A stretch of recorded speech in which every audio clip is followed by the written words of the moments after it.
Olá, sejam todos muito bem-vindos e bem-vindas a mais um episódio do Paraíba Pode. Hoje eu tenho a alegria de receber uma figura muito conhecida e respeitada do sertão da Paraíba. Um homem que se tornou referência em agricultura familiar, desenvolvimento rural e vida comunitária. Nosso convidado é conhecido como o verdadeiro matuto sabido. E aqui você vai entender o porquê. Ele já foi secretário da Agricultura da Prefeitura de Pombal, atualmente preside a Associação Comunitária do Sítio Cachoeira, é presidente também do Conselho Municipal de Desenvolvimento Rural Sustentável. Seja muito bem-vindo, Nenê. É uma honra receber você aqui a essa conversa, e uma conversa que eu esperei muito, porque você, para mim, é a grande referência no campo da agricultura viável que dá certo. E aí eu quero saber de você, o sítio é viável? A zona rural é viável? O campo é viável? Boa tarde, é um prazer, Poliana, estar aqui nesse momento. Poliana, a zona rural é viável sim, o sítio é viável, a agricultura familiar é viável sim. A gente não pode imaginar o desenvolvimento de uma cidade, de um povo, sem a agricultura, sem o campo. Dado visto que tudo que chega na cidade, que chega para aquecer o mercado, vai da agricultura, vai do campo. Por isso a gente vê, entende que o campo é viável sim. Existe, tem como sobreviver no campo e se desenvolver no campo. A gente não pode só viver no campo sobrevivendo, a gente tem que viver no campo se desenvolvendo e assim desenvolvendo outras cadeias. Então o campo é viável, a agricultura familiar é a principal ferramenta de desenvolvimento de um povo.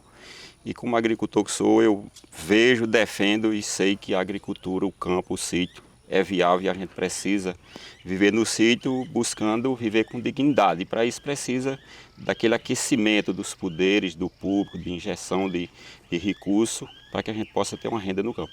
Você viveu sua vida inteira no campo, nasceu, se criou e ainda vive no campo como uma forma de resistir a tudo isso. É fácil viver no campo? Tem dificuldades, tem problemas? Já pensou em sair do campo e morar na cidade? Verdade, Poliana. Neném da Cachoeira é um agricultor rural, filho de agricultor, de uma professora do Fundamental. Nasci e me criei no campo, até hoje vivo na casa em que nasci, aqui no Distrito Cachoeira, zona rural de Pombal. Em nenhum momento me passou pela cabeça, pelo pensamento de deixar o campo. Eu sei que é um resistente, quem resiste no campo, quem enfrenta as batalhas e as lutas do campo, mas como agricultor eu defendo que a gente precisa defender as suas origens, as suas raízes. E nunca passou pela cabeça sair do campo porque eu sou filho de um agricultor, de um pequeno agricultor, sei de fato quais são as dificuldades do campo. Você perguntou se era fácil, se era difícil, é muito difícil conviver no campo. Já foi mais difícil. A gente vê o campo hoje com grandes perspectivas e com grandes melhoras na vivência das pessoas. Se você for olhar o campo há 50 anos atrás, há 30 anos atrás, imagine a dificuldade que era. Sem água, né? Sem energia. Sem água, sem energia, sem telefone, sem internet, sem infraestrutura sem de transporte, estradas, né? E sem muitas coisas que o público chega hoje, a gente percebe e precisa de muito mais. Né? A gente está só começando a galgar esses espaços, né? Que é de direito nosso, por tudo que aquilo que a gente representa. Mas a gente é consciente de que tem chegado algo que tem feito a diferença no campo, na vida do agricultor e da agricultura familiar. Mas eu digo com propriedade, por ter nascido no campo, as dificuldades que o agricultor, que o homem e a mulher do campo já passaram, quando a gente não tinha sequer o básico. Nenê, essas dificuldades no passado, eu lembro que se você pegar a década de 70, até a década de 80, tinha renda no campo, que era o algodão. Então o feijão que se plantava e o milho era alimento, e o algodão era renda, era a moeda. No final da década de 80 o algodão foi embora. O que foi que substituiu o algodão no campo? Se o algodão era renda, se não tem mais renda, foi a aposentadoria rural, foi os programas sociais, teve algo relevante no campo para fixar o homem no campo. Depois do algodão, teve alguma coisa que dialogasse com o bioma da Caatinga, respeitando a floresta? Poliana, tinha duas fontes de renda no campo, esse período em que você está colocando. Tinha o algodão no período do inverno para o agricultor, tinha o algodão E tinha outra fonte de renda que ajudava em muito ao homem do campo, que era a oiticica, Sim, né? sim. A oiticica era uma colheita que chegava no período da seca, uma colheita que chegava pronta, que o agricultor só tinha o trabalho de colher. Sim, pesar e juntava Mas tudo. aí a oiticica acabou e em Vendia. seguida acabou também o algodão. Então assim, foram duas fontes de renda Sim. que em momentos próximos deixaram de existir E no o que foi campo. que substituiu essa fonte de renda no campo? Naquele momento, dado a outras descobertas que vêm surgindo, aí passou a existir a questão do ciclo do leite, né? Sim. Da pecuária leiteira. Quando a gente sabe que 20, 30 anos aqui atrás não era todo mundo que Sim. tinha Sim. vacas de Genética leite, boa. né? Eram fazendeiros que tinham currais de vaca, o pequeno agricultor não tinha. E aí surgiu essa expansão da bacia leiteira, quando você tem um agricultor numa região que tem 50 vacas, tem 20, 30, 10, 5, mas assim, as pessoas conseguem sobreviver com esse ajuda também. Junto a isso, surgiu a questão das aposentadorias rurais, né? A legalidade e os direitos das aposentadorias rurais.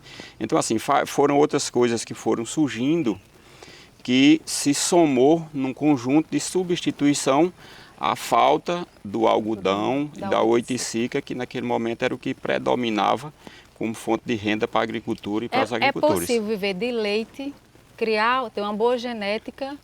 E aí eu fico a pensar numa região que chove pouco, aí tem que ter o agricultor, a organização para produzir alimento no período que não chove, tem que ter água, tem que ter um manejo, porque a vaca de leiteira ela exige mais uma atenção. É possível ter renda? É possível viver dignamente com a criação de gado? O que falta? Qual o gargalo para que essa produção de leite consiga avançar mais, atingir mais mercados? Poliana, a gente vê a cadeia leiteira como uma das fontes de renda. É possível você ter a cadeia leiteira como uma fonte de renda sustentável para aquelas famílias do campo. Mas precisaria de uma organização grande, principalmente no nosso município, quando a gente não tem ainda um laticínio sequer, privado ou público, para que a gente pudesse organizar essa cadeia de venda. O gargalo seria a comercialização. O gargalo é organizar a cadeia de venda, a Sim. comercialização, porque a gente não pode, faz 20 anos que um litro de leite, ele varia entre R$1,80, R$1,80, R$2 e R$2,30. Qual é o produto que nos últimos 10 anos baixou de preço? O leite baixa todo ano. No pique de preço da ração, o leite chega ali a R$2,30.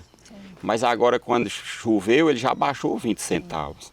Então, assim, isso é muito difícil para o agricultor, é muito difícil da gente sobreviver vendo perspectiva de crescimento com aquela atividade, quando é uma atividade que ainda está muito bruta, precisando ser lapidada no sentido de organizar toda uma cadeia, para que o leite seja mais valorizado, para que você tenha uma cadeia organizada e ter um subsídio de como você melhorar a genética daquele rebanho, né? Enfim, o gargalo, Poliana, da agricultura familiar no leite e em outras produções é a cadeia de venda. Vamos pesar isso numa balança. Se a agricultura familiar se organiza numa associação, numa cooperativa, e se a gente entende que o poder público é um mercado, entenda comigo, a educação é um mercado porque pode comprar, a saúde é um mercado porque pode comprar para a sua rede hospitalar, os presídios também é um mercado que pode comprar para a população presidiária que existe. O poder público é um grande mercado, na instância municipal, na instância estadual e na instância da União, porque tem as universidades. O mercado do poder público daria uma estabilidade através dos programas de compra, dos 30% da merenda, do PA, que são os programas direcionados ao campo, que isso já dá uma certa estabilidade, mas não chega a todo mundo. De quem é essa responsabilidade? Falta o quê? Falta política, falta mais programas, falta o governo chegar junto, falta o agricultor se organizar. De quem é a responsabilidade de organizar essa cadeia? Poliana, a gente precisa debater as coisas com clareza e colocando a cada um as suas responsabilidades. A gente não pode achar que essas responsabilidades é só do poder público, né? Que tem uma pessoa responsável por isso. Eu acho que a responsabilidade é de todo um conjunto. Precisa os poderes públicos injetar melhor o recurso nessa cadeia, mas precisa também a cadeia leiteira através dos seus criadores, produtores de leite, se organizarem e acreditar nisso. A gente ainda vê muito, não sei se por faltar acompanhamento técnico, por faltar aquela pessoa que faça ver a eles que é possível se mudar o direcionamento da forma que ele está trabalhando. Eu acho que toda a cadeia precisa passar por um processo de mudança, sim, de aprendizado, e aí sim, o poder público, a quem cabe contribuir injetando recursos, organizando com laticínios, organizando a cadeia de venda, todo esse conjunto organizado a gente vai ter sim uma pecuária mais forte e uma cadeia de produção de leite através dos seus produtores com rentabilidade, sustentabilidade e desenvolvimento no campo. É possível a gente entender isso, que essa política pública direcionada ao campo, ela traz um motor de desenvolvimento. Se a gente olhar o programa do leite da Paraíba, o PAA, quando ele direciona a compra de leite de cabra no Cariri, ele não é só um programa de transferência de renda, ele impulsionou renda ao pequeno produtor, aumentou a renda per capita dele, ele melhorou a genética, consegue botar mais leite e o governo consegue também chegar às pessoas que mais precisam e com isso levantou o PIB da região toda, um PIB descentralizado, o leite, o dinheiro chegou em todo mundo, é isso que eu quero falar com poucas palavras. Esse programa se ampliar para a Paraíba toda, entendendo que não é só o Cariri, mas o sertão também é potência na produção de leite de gado. Agora tem que ter laticínio, tem que ter frigorífico também para o abate desses animais de descarte. Se a gente conseguir entender que é vocação do sertanejo, o gado que está na veia, que mesmo que eu prove que a holandesa dá trabalho, mas que ela é viável, se o governo garantir essa comercialização, é possível viver no campo com dignidade a partir disso? É possível sim, Paulina. Eu acho a prova é se você olhar onde tem distante uma da outra, mas onde tem qualquer uma atividade no campo de forma organizada, onde o governo chegou junto, deu certo e as pessoas se desenvolvem. Prova aqui onde a gente está. A agroindústria aqui do São João, a padaria de Várzea Comprida, a organização das hortaliças de Várzea Comprida, né? Aonde tem uma organização, um movimento organizado na zona rural que teve um investimento do público e aquelas pessoas que estão à frente acreditaram naquilo, acreditaram que é preciso de ajuda técnica para que as pessoas adiram ao correto, para que ele não perca tempo, que às vezes eu tenho um manejo que vem do tempo dos meus avós, Verdade, né? verdade. Que eu estava enxergando que estava dando certo, mas de repente não estava. Existia outra prática que eu podia ter aquela mesma atividade, de repente com menos trabalho, com menos Sim. custo, ganhando mais. Sim. Então, assim, é viável e é possível se desenvolver no campo, sim, mas precisa de toda uma cadeia organizada e o público chegar acreditando, injetando aquilo que precisa injetar. Falta decisão política em relação a isso. A política chega mais, está mais perto daquilo que traz retorno econômico. Eu vejo muito a política direcionada para obras de mobilidade, calçamento, asfalto, passagem molhada, mas vejo que isso melhora a mobilidade, mas não traz renda para as famílias. E quando você trabalha com a política pública e bota renda no bolso das famílias, elas mudam a realidade, não só delas, mas da comunidade inteira. Eu acho que isso é muito viável. O que é que você me diz que falta? Falta investimento? Falta decisão política? Por que é que não está chegando essas ações se a gente já tem uma vivência histórica que diz, ó, se injetar dá certo, se organizar dá certo? O que é que está faltando? Paulina, falta sim decisões políticas. Falta muitas decisões políticas, mas falta também as pessoas se organizarem no sentido de observar quem de fato está na política com o objetivo de servir o todo. Quem está na política com o objetivo de fazer da política um instrumento de transformação das pessoas. Isso aí não passa pelos políticos só, passa pela sociedade. Sim. A sociedade se organizar, acreditar em si mesmo, que ela é capaz de fazer as mudanças que precisa ser feita, para que aí sim esteja à frente da política, dos poderes, dos governos, pessoas que enxergam, que têm essa visão de que falta injetar recursos na agricultura, de que falta decisão política para que mais reservatórios de água sejam feitos no sertão, né? Nenê, eu lembro quando você foi secretária de Agricultura da Prefeitura de Pombal, teve algo que te marcou em alguma coisa? O que foi que você fez, que passou pelas suas mãos, que você disse assim, eu deixei isso em tal comunidade e virou a chave da comunidade, melhorou a vida das pessoas. Eu olho hoje e digo, ó, se não fosse aquela política pública, as pessoas não tinham mudado de vida. Dá para citar alguns exemplos quando você foi secretário? Poliana, tem vários, são vários os exemplos, né? E assim, eu não diria que eu diria assim que passou pelas minhas mãos, mas assim, é marca da sua gestão como gestora, né? São grandes os exemplos que a gente tem no campo. Como por exemplo, 15 comunidades rurais receberam abastecimento d'água, né? Não tinha nem Que água. não tinha água, que ninguém sabia que uma comunidade rural Vivia de poderia carro-pipa. receber um abastecimento d'água, uma adutora, Sim. né, uma caixa d'água elevada e chegar água na torneira dessas comunidades, né? 100 famílias receberam um barreiro, foi feito um barreiro naquela propriedade. 120 famílias, durante 7 anos, vendeu para a compra direta da agricultura familiar. Sim. E quanto aquelas pessoas não aqueceu a sua Verdade, renda? verdade. Porque eu compro o PA, eu digo que assim, o PA tem que ser citado como exemplo de que quando o governo chega, dá certo, Sim. em todo canto. Sim. Porque quando eu vou plantar o meu roçado de melancia, quando eu estou enterrando a semente, eu já sei aonde eu vou vender e por quanto eu vou vender e quando eu vou receber. Verdade. Porque o agricultor, às vezes, ele investe para um hectare de melancia. Quando ele está plantando a melancia, de repente ela é R$ 2 um quilo, R$ 3. Quando ele vai colher, é R$ 1. Ele ficou mais pobre. O PA dá essas garantia de eu preço fixo. plantar sabendo por quanto vou vender e aonde eu vou vender, né? Quando no seu governo, no período que eu estava no governo também, 200 mulheres do Bolsa Família na nossa zona rural fizeram parte do programa, do projeto Granjinha, que era um projeto pequeno no seu volume, vamos dizer assim. Mas na visão de olhar para que isso ali estava chegando, aquela dona de casa, era gigante. Era distribuição de pintinhos de galinha caipira e Porque aí a criavam prefeitura uma granja. entregava os pintos, né? A ração, acompanhamento técnico e veterinário, até o primeiro abate. E ainda comprava a produção, né, pelo PAA. E a partir dali, aquela mulher do campo, ela aprendeu a lidar, né?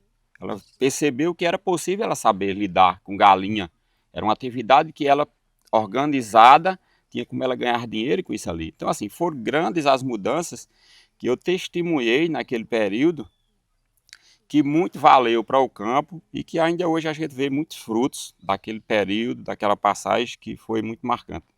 Eu lembro que eram exemplos que pareciam ser pequenos para a gente da gestão, porque o investimento, o aporte era pouco, mas fazia toda a diferença na vida das pessoas.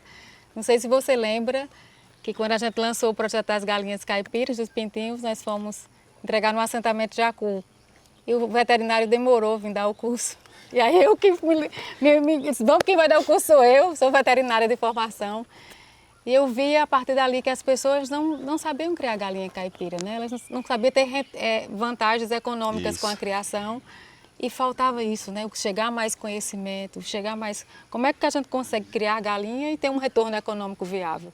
E a partir dali a gente viu exemplos de desbravadores, pessoas que compraram moto quando venderam as galinhas, mudaram sua casa, compraram algum equipamento para agricultura familiar. Isso foi revolucionário também naquele momento, onde a gente entendeu que criar galinha era também fazer parte da cultura. Mas vamos conversar um pouquinho aqui sobre a vida real.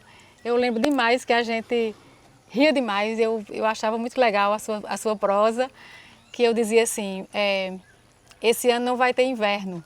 Aí você dizia, por quê? Eu fazia, as previsões estão dizendo que não vai ter inverno. Você mostrava que ia ter, mas mostrava com a natureza. Me conta aquela história da casinha do João de Barro. Poliana, são muitos as Popular. histórias da sabedoria popular, né, nos antigos, né, que hoje a gente nem se liga mais nisso.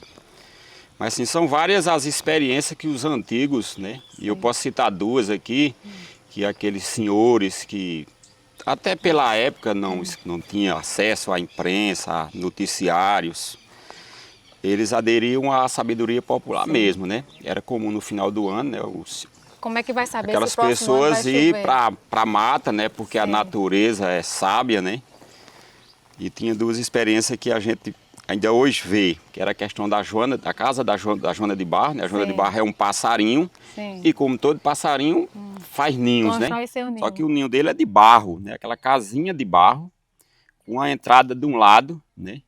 E é bem interessante.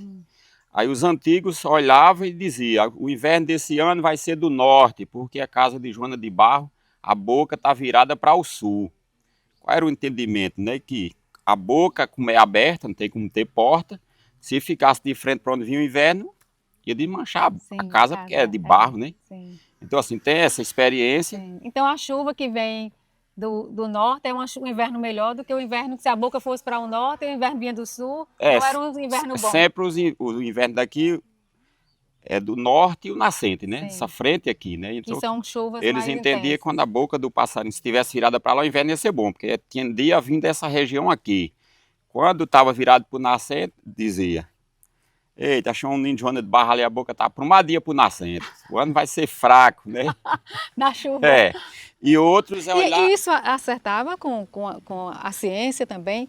Às vezes batia. Poliana, essa questão vai muito daquilo que você acredita, né? Se você observar, vai muito daquilo que você acredita, né? Sim. E tem a experiência também da questão do cupim, né? Como é do cupim? No final do ano, se você for num cupim, Sim. aí você corta ele, você sabe que é normal nas primeiras chuvas, aquela formiga que chama formiga de asa voar, né? Isso ali é o cupim. Ele criou a asa, ele cresceu do cupinzeiro, criou asa e voou, Sim. né? Então, assim, como ela geralmente só sai dali quando dá as primeiras chuvas, eles acreditavam de quê? Ia no cupim, quando cortava o cupim, que a formiga já estava criando asa, eles acreditavam que estava bem pertinho de chover. O cupim já está cheio de asa, está bem pertinho de chover. Ah, que interessante. Nenê, eu acho que a ciência também, de certa forma, ela consulta a natureza, as suas previsões, né, como é que se comporta os animais para fazer tudo isso. Mas tem uma passagem na história, quando você passou pela Secretaria de Agricultura, que para mim foi muito marcante, que impactou nos anos difíceis que houve de secas, que não chovia, que tinha gado, que tinha leite, mas que de repente acabou tudo, porque não tinha água, não tinha alimento, e a agonia do agricultor. Como é que você conseguiu ultrapassar esse ciclo de seca? Você se apegou a quem nesse momento, naquelas secas que tinha muito Poliana, difícil? é aí onde eu costumo sempre dizer que quando o público ele olha realmente para o todo e chega no momento que é importante ele chegar, as coisas acontecem. Naquele momento crítico de seca que a gente atravessava naquele momento, que realmente foi muito doloroso e difícil, mas uma decisão que você, enquanto gestora, tomou naquele momento, foi muito importante para os nossos agricultores não ter tido prejuízo a mais do que tiveram, né? Quando você reuniu todo mundo, poder legislativo, universidade, INPAE, sindicato, associações, todos os seus secretários, e tomou a decisão de lutar, né? De lutar. A gente teve que ir para o campo, né? Andar no rebanho, cadastrar todos os rebanhos, fazer fotografia. Do gado E tinha canto morrendo. que a gente chegava e encontrava 20, 30 caveiras de... Me lembro ali em Pinhões, um senhorzinho que a gente chegou lá, ele praticamente o gado dele tinha morrido todinho, né? Sim. No tanto que era uma vaca pendurada nas cordas, né? E como foi importante aquela decisão, por isso que eu digo, as coisas passam muito por decisões políticas. Você tomou a decisão de lutar, né? Junto ao seu povo, para socorrer aquele rebanho, que naquele momento era um alicerce financeiro que aquelas famílias tinham, que o pecuarista tem, né? E junto à presidenta da República naquela época, Dilma, ela decidiu atender o seu pedido. E como foi importante, né? Foi. Pombal receber 2 milhões de toneladas de ração e Mais de 50 bitrem de contribuir ração. demais para que a gente pudesse sanar aquela situação daquele momento. E a gente conseguiu, com aquela ração, chegar no período do inverno, que veio em seguida, e salvar os nossos animais. Então, assim, tudo passa por muita luta. A gente não consegue nada sem lutar, sem acreditar, né? E contar com as decisões políticas. Mas eu repito, as decisões políticas vêm muito de quem está na política, de quem está à frente naquele momento. Porque todo período tem muitos integrantes políticos, cada um nos seus setores. Mas são longe uma das outras decisões como aquelas, né? Por isso que as pessoas precisam observar, acreditar que é possível se ter uma política diferente, que é possível ter na política pessoas diferentes, com pensamento de dar importância ao que real precisa ser dado importância naquele momento. A gente já perdeu muito tempo, já perdeu muita política, tentando trazer para a gente pessoas que se distanciam do tema que a gente precisa, que é estar aqui vocacionado na missão, direcionar aquilo que importa, que é fomentar essa agricultura, fazer gerar renda nesse sertãozão, que já tem água à transposição, do Rio São Francisco chegou aqui. A gente precisa agora de cartelas de projetos para lidar com essa água. A gente tem energia renovável, a gente tem energia solar, tem energia eólica muito perto da gente, tem terra. Falta o que para desenvolver esse sertão? Decisões políticas. As pessoas certas no lugar certo. Mas para essas pessoas as pessoas certas estar no lugar certo, precisa que o povo tenha esse entendimento. Sim. Acredite, observe o que realmente precisa ser observado naquele momento de fazer suas escolhas, né? A gente observa nas simples coisas, Paulina, como é importante as pessoas certas no lugar certo. Isso. Se a gente voltar para os movimentos sociais, as associações comunitárias, naquele período em que você foi gestora de Pombal, esses movimentos se organizaram e cresceram muito. Dado uma condição que você teve para com as associações rurais naquele momento. Quando você dava importância às associações, quando você ia fazer um planejamento de melhoramento nas estradas rurais, e você dizia, né, reúne os presidentes da associação, e junto com eles a gente sentava para discutir quais os trechos que estavam pior, para começar por eles, para pedir ajuda, para orientar, dos cortes de terra do mesmo jeito, e os projetos começando a chegar nas comunidades. Então, assim, as associações, todo mundo se encorajou, se juntou e abraçou a causa. Hoje a gente vê esses movimentos enfraquecendo, né? Enfraquecendo. Continua forte, se desenvolvendo aqueles que os companheiros são mesmo de guerra, mas a gente vê muito movimento enfraquecendo. Por quê? Estão meio que soltos. Não tem um apoio do poder público. Não tem mais esse olhar de dar importância a esses movimentos. Então, assim, tudo passa por um olhar das pessoas que dá importância ao que realmente é importante para toda uma cadeia, para o todo se desenvolver. E isso passa também pelos movimentos, pela organização das associações, das comunidades, fazer com que eu acho que um povo organizado é um povo capaz de saber o que quer, né? É um povo capaz e forte para defender aquilo que realmente vai fazer a diferença na sua vida. Mas os movimentos sociais sozinho não se sustenta, sozinho não sobrevive. Tudo a gente volta, conversa e volta a um ponto. Precisa de pessoas de um olhar diferente, no lugar certo, na cadeira certa. Neném é uma das pessoas mais sensíveis que tem do campo.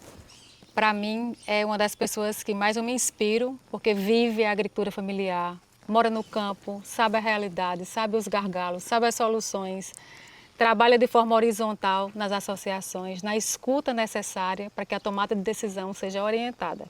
Neném também é poeta, na terra de Leandro Gomes de Barros. Ele não quer fazer nenhuma poesia hoje, mas eu quero finalizar aqui esse podcast com muita propriedade, perguntando a ele, deixa aí uma mensagem para essa Paraíba, no olhar da Paraíba que entende o campo como um motor que pode gerar desenvolvimento. Poliana, a mensagem para todas as pessoas que enxergam o campo com o valor que ele tem que ter, a mensagem é dizer que cada uma pessoa que mora no campo, que luta, que enxerga a agricultura familiar como um celeiro de desenvolvimento de um povo, de um estado, de um município, é a gente acreditar. A gente precisa acreditar. A gente precisa acreditar naquilo que a gente vê como soluções para muitos problemas, né? A gente vê o campo como um polo de desenvolvimento, que se aquecido, se injetar de recurso, é um polo de desenvolvimento para as cidades, para um estado, para um país. A gente vê o campo como um lugar que pode, mantendo as suas famílias no campo, desafogar a cidade. Sim. Você imagina que as cidades hoje estão todas inchadas Verdade. de pessoas, Verdade. de famílias migrando Verdade. do campo para dentro da cidade, por não ter no campo a estrutura de Sim. vida que precisa. E a cidade incha e vai se tornar E um gera caos. consequência de desemprego, de Prostituição, violência, desigualdade né? social. Fome, Exatamente. fome, porque no momento que o campo deixa de produzir, se essa comunidade tem 20 famílias produzindo, pelo menos aquelas 20 famílias, elas estão tendo dignamente o seu alimento. Verdade. É verdade. E se elas 20 fechar as portas e for para a cidade, isso aqui vai virar um deserto. Verdade. E elas 20 vão para a cidade, suas famílias vão crescer dentro da cidade e o que vão ser ninguém sabe. É verdade. Então assim, o campo é um refúgio em várias as partes que precisa a gente olhar, né? Permanecer no campo com vida digna é motivo de você ter de repente uma família mais estruturada. É você ter condições de dar ao campo condições de produzir e aquecer a cidade. Você está na política, está galgando o espaço e se Deus quiser você vai conseguir. E eu diria a você que lute para aprovar leis que, assim como é lei já, X% do orçamento ser investido na educação, X% ser investido na saúde, também ter um X% ser obrigatório ser investido na agricultura. Isso. Porque a gente se fala muito, por exemplo, no eixo saúde e educação, Isso. mas a gente não pode ver a agricultura como algo fora disso. Fora disso. Verdade. Porque eu costumo dizer o seguinte, eu não consigo ver uma criança com condições de estudar se ela estiver com fome. É verdade. Né? É verdade. Ter alguém com saúde se ela estiver com fome. Isso. Né? Isso. O alimento que o juiz, o governo, o presidente, o delegado se alimenta todo dia, vai daqui. Isso.